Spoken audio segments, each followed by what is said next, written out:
Welcome everyone, it's Michael Dehan. I'm the Financial Wellbeing Leader at Quantum Leap Global. Now I've got Jean Cobine with me today. How are you, Jean?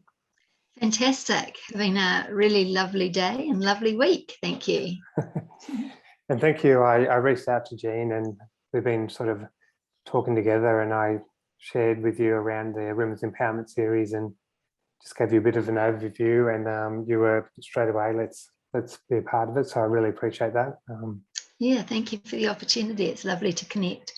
And I'm looking forward to the interview and sharing some stories around your journey and some tips for other women in regard to either in business owners or in corporate, looking at building their career, and some guidance through the storytelling. So again, looking forward to it.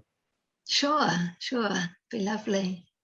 Before we get started on that part, it'd just be really good to get to know you personally more.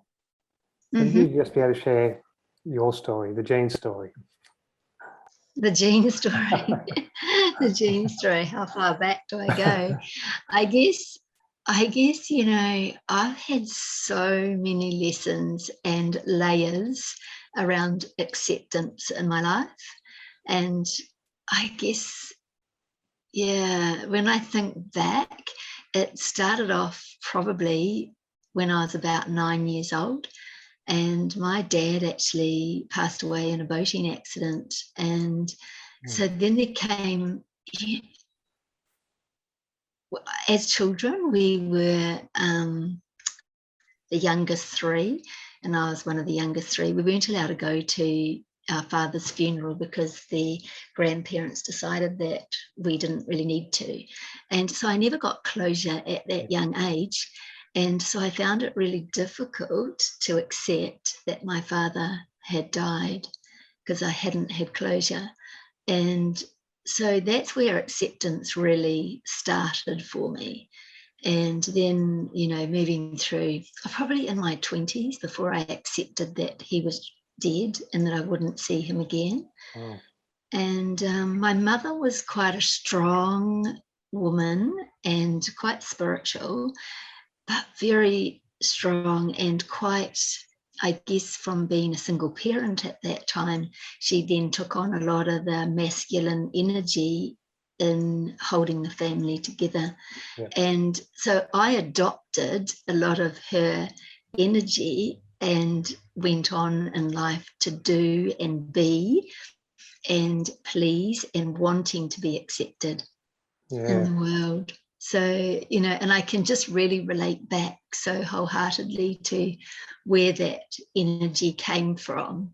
It's not like I hold on to it anymore as an energy that stops me from doing things.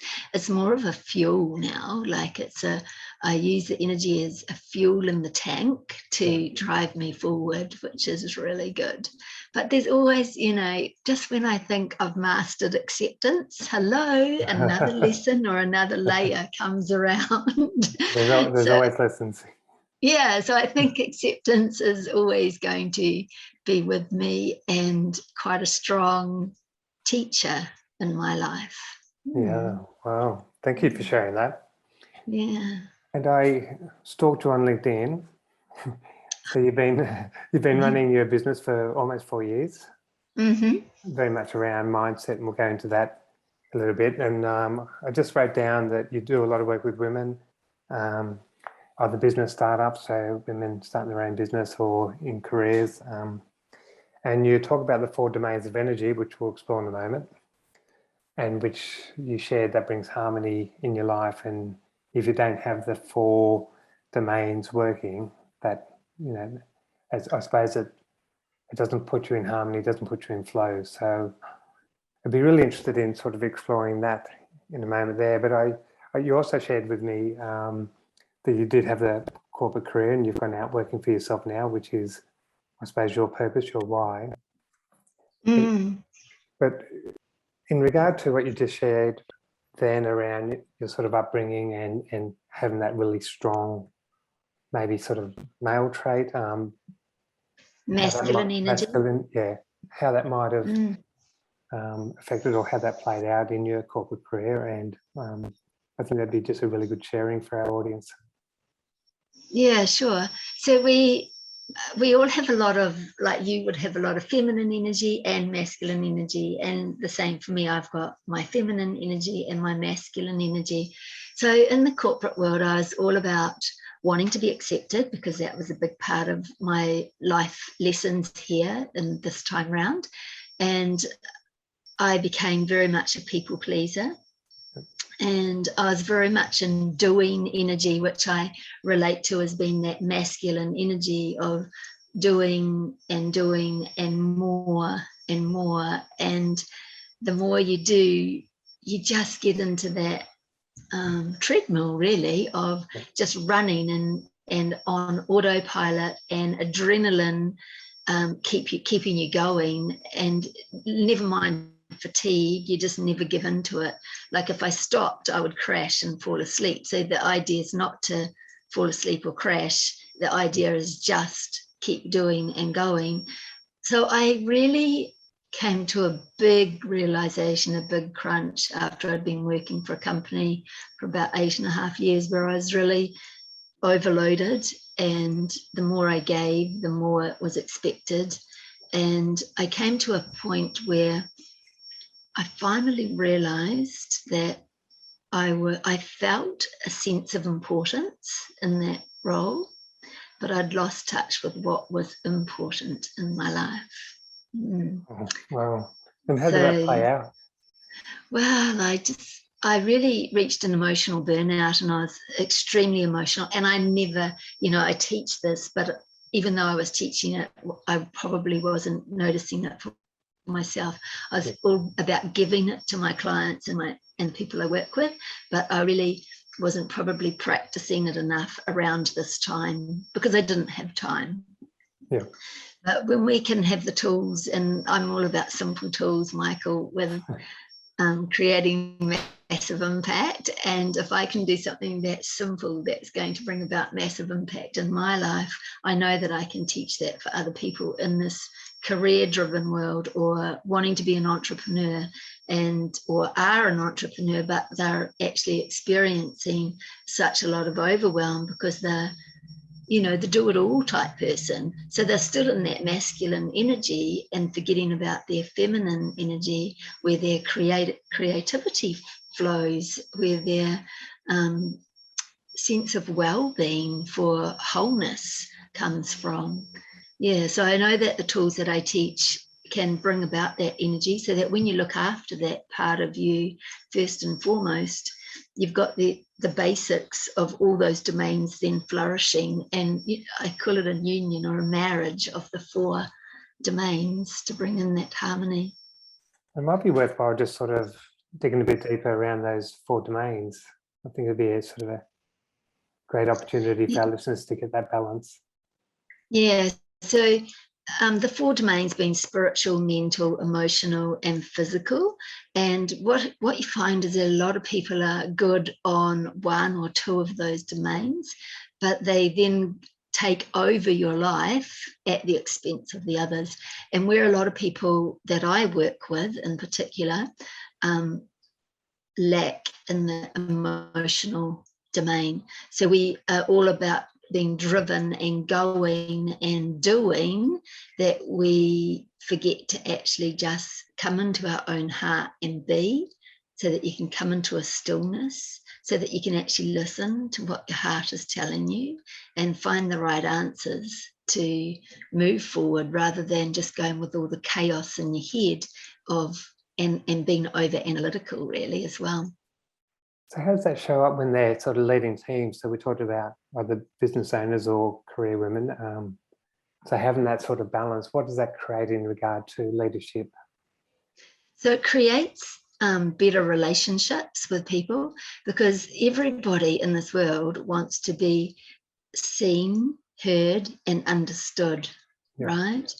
And I think if you can lead your team so that they do feel this energy from you, that they do feel that you're hearing them and understanding them, you can then really make a lot of progress with your team and get better results from your team. That builds a lot of trust, and rather than just whiplash and driving the team into getting results, you've got a team that are wanting to work for you and achieve the results, because there's a lot of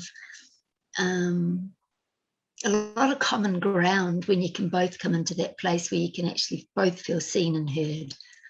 Yeah. And I think if you hit on the head there, with if the employees feel safe and if they feel included, they will be more creative, they will be more prepared to speak up, and there's so much value. And I see it a lot with business leaders where it's that authoritarian sort of leadership. They don't feel safe to speak up, but what they've actually got inside is so valuable. And so it really drives a big wedge in a relationship. And all of our business, whether you're in corporate or an entrepreneur or everything in life, is all about relationships.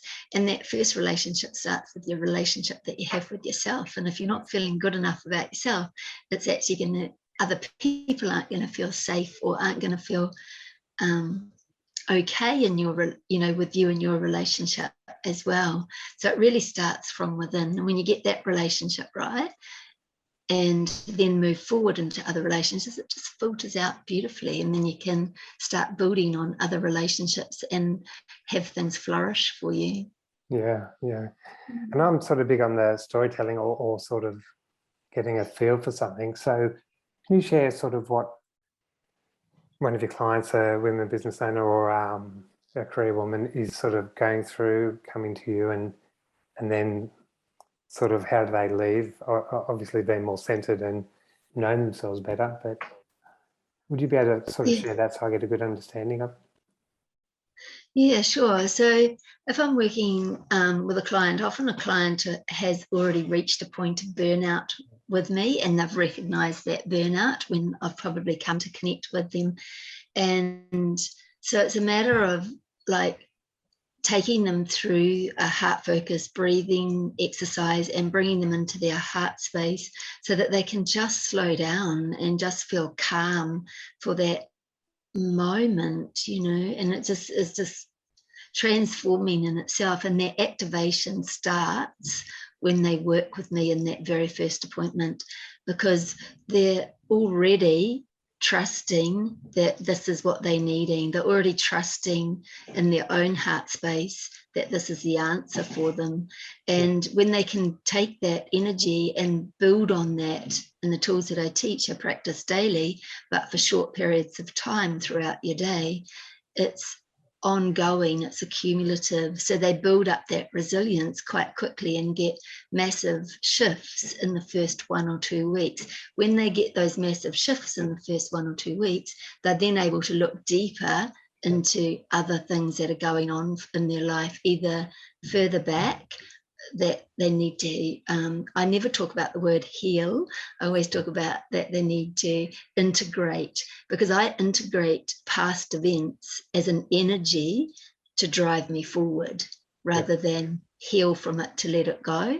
I use it as fuel because I think that it served me and it's still serving me, but I use it in an energy to drive forward. Wow. And you talked about a lot of your people come to you because they're suffering burnout. And I'm big on preventative. So saving people before they go right down that pathway. Sure. What are some of the signs? Because I think our body's telling us something. And I think you shared before, we just keep on going, keep on doing. So what are some of the signs there that people can ideally sort of pick it up earlier? Pick up notice earlier. Is you usually look for the physical symptoms. So you might have aches in your body, in your shoulders, your neck, or knots in your stomach where you're feeling, which is a lot of emotions that we hold down there as well. But all the tension, if you're feeling all the tension in your back and your shoulders and you're getting headaches all the time, you've got to really look at, what do I need to change in my life? And I think that we can all get on this treadmill of just continuing to do until we actually do burn out, or we come into a crumbling mess of tears, or, it's great to rescue people from the top of the cliff rather than the bottom of the cliff, right? That's a good analogy.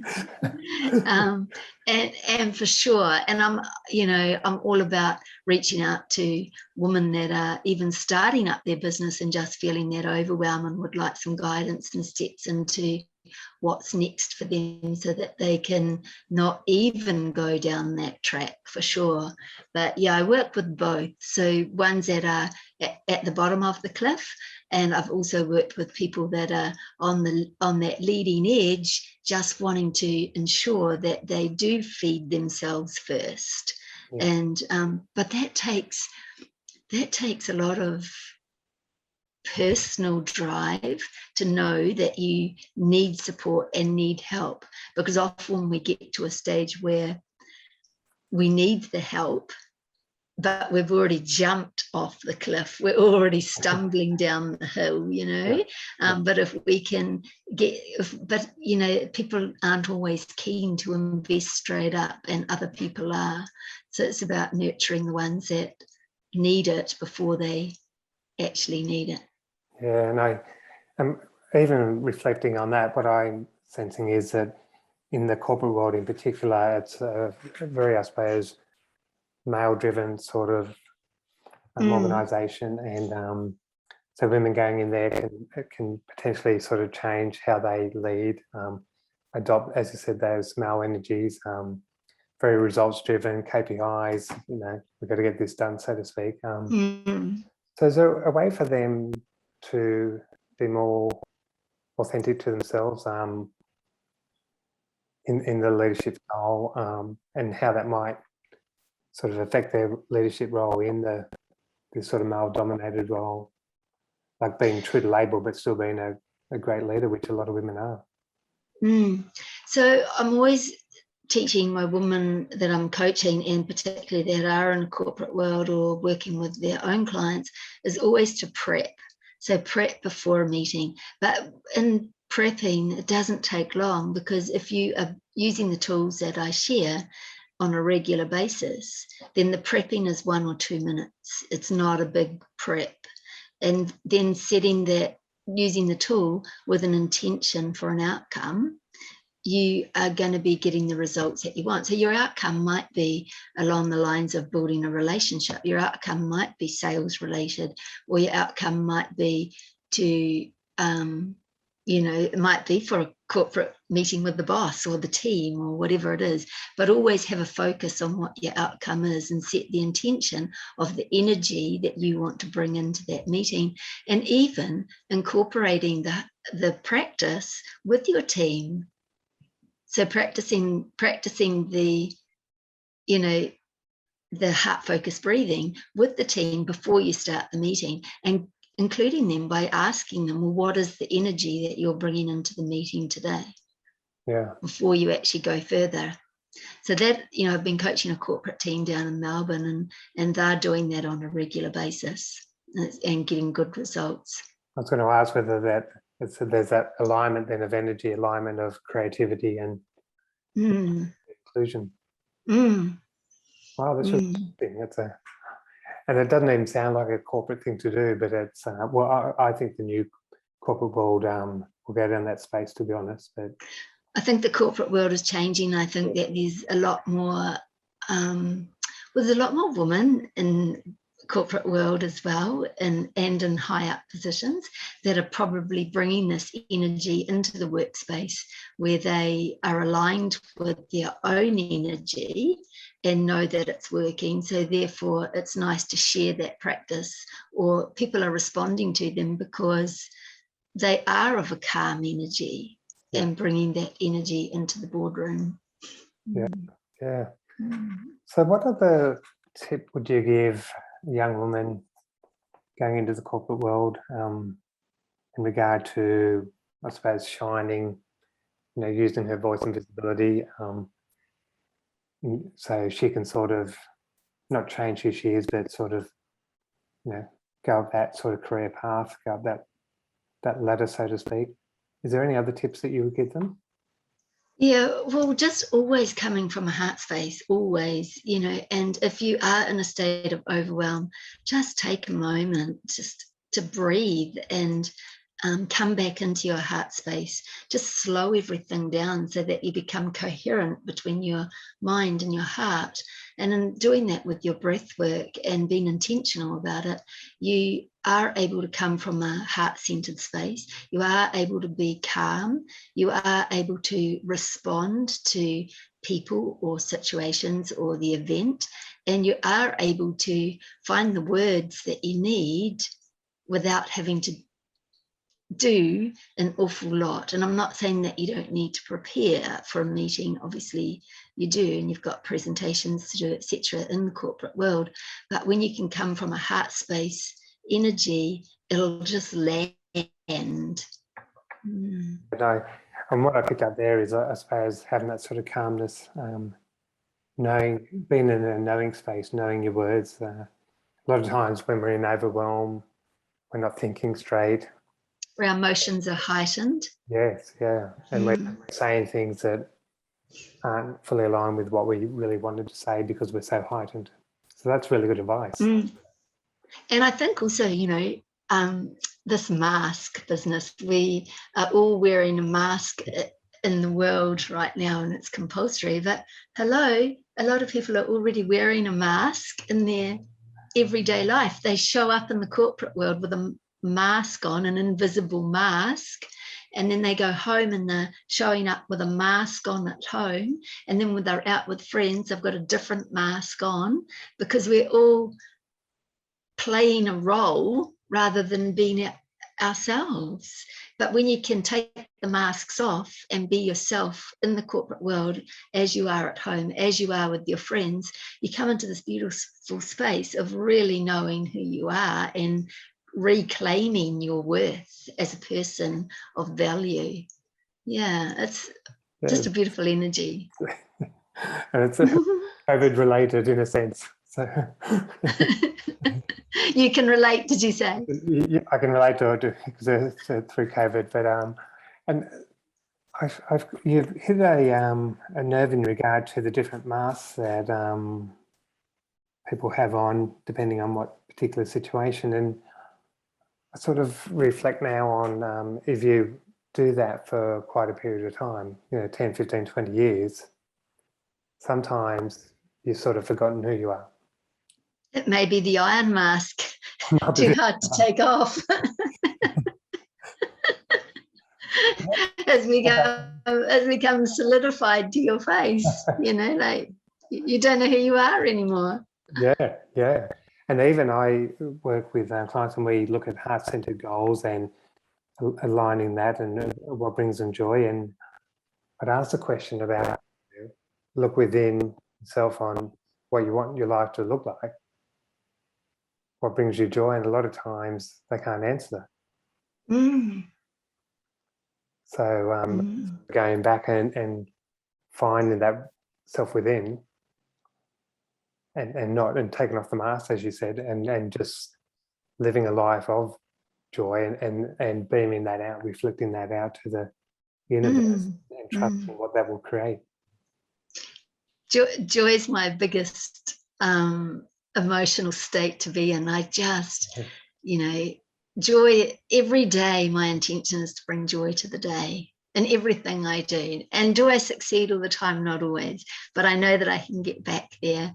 And if I can bring joy to work and joy to home and joy to this call or joy to my clients, joy to everything, it's just a beautiful state to live in and bring that intention to everything I do. Yeah. That's a great way to sort of finish it, but a great sharing. So I appreciate that. And also thank you for being a part of this series. I knew you'd be able to share so much sort of wisdom and your story at the beginning. So again, that was vulnerable and I appreciate that. And you're welcome, Michael. Thank you for being a part of this series that's so important for us in a legacy sense to share our stories and for people to listen to what they need to hear. Thank you. And then take accountability, take some actions there that will really support them.